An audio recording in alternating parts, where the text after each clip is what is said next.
Hi everyone, welcome to lesson 196 from the workbook A Course in Miracles. My name's Janet Melody and today we are going to get straight into this deep lesson. And as always, we have a statement that is to be kept in our mind as we go throughout our day. And the statement is, it can be but myself I crucify. It can be but myself I crucify. When this is firmly understood and kept in full awareness, you will not attempt to harm yourself, nor make your body slave to vengeance. You will not attack yourself, and you will realize that to attack another is but to attack yourself. You will be free of the insane belief that to attack a brother saves yourself, and you will understand his safety is your own, and in his healing, you are healed. Perhaps at first you will not understand how mercy limitless, and with all things held in its sure protection, can be found in the idea we practice for today. It may, in fact, appear to be a sign that punishment can never be escaped because the ego, under what it sees as threat, is quick to cite the truth to save its lies. Yet must it fail to understand the truth it uses thus. But you can learn to see these foolish applications and deny the meaning they appear to have. Thus do you also teach your mind that you are not an ego, for the ways in which the ego would distort the truth will not deceive you longer. You will not believe you are a body to be crucified, and you will see within today's idea the light of resurrection, looking past all thoughts of crucifixion and of death, to thoughts of liberation and of life. So we are really getting into the place of understanding that we are not a body and we are not the ego entity mind.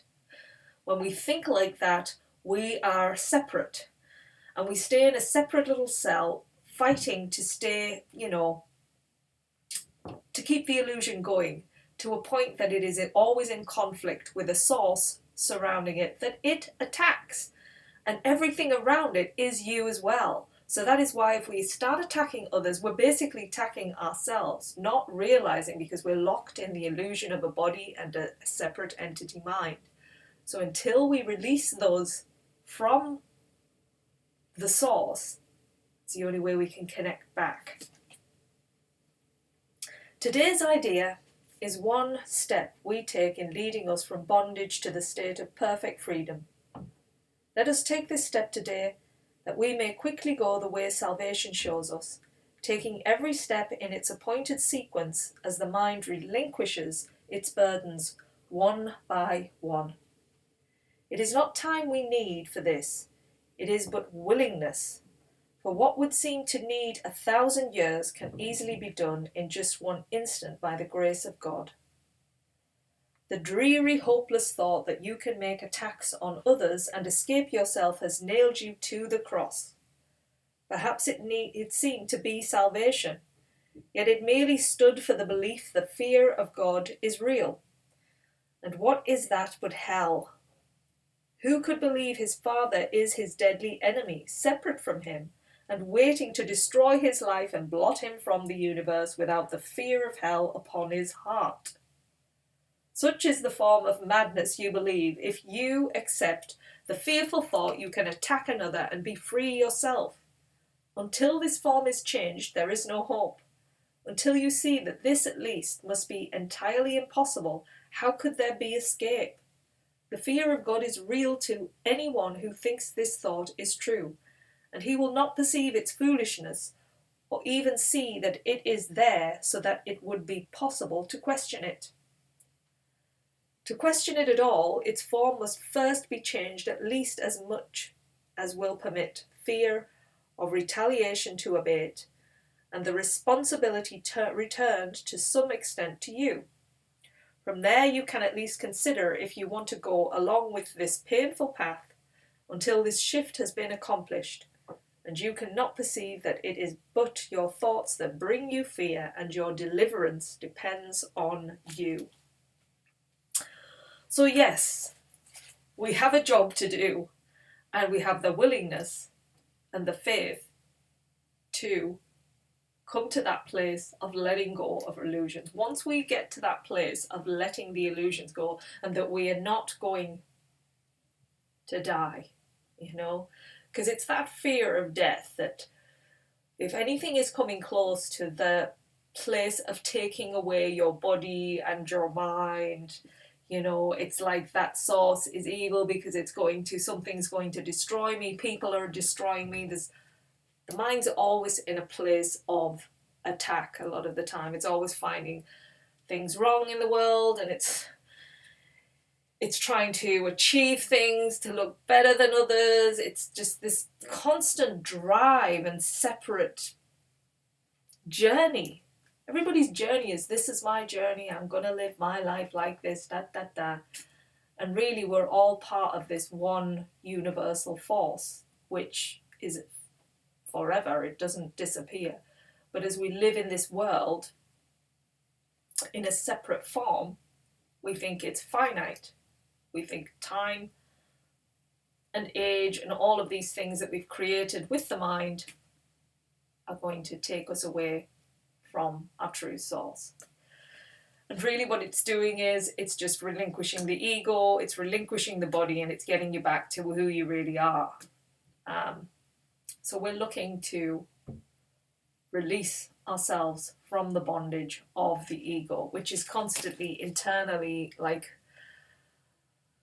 I heard it's explained as a murderer inside. It's like murdering you, because as you attack others, you're attacking yourself. You're constantly just jab, jab, jab. And if you could see that when you think these things, that really it's a jab at yourself, you wouldn't do it. You would stop. But the ego's clever at making you think, oh no, keep going. It's like it pushes you to keep going with this.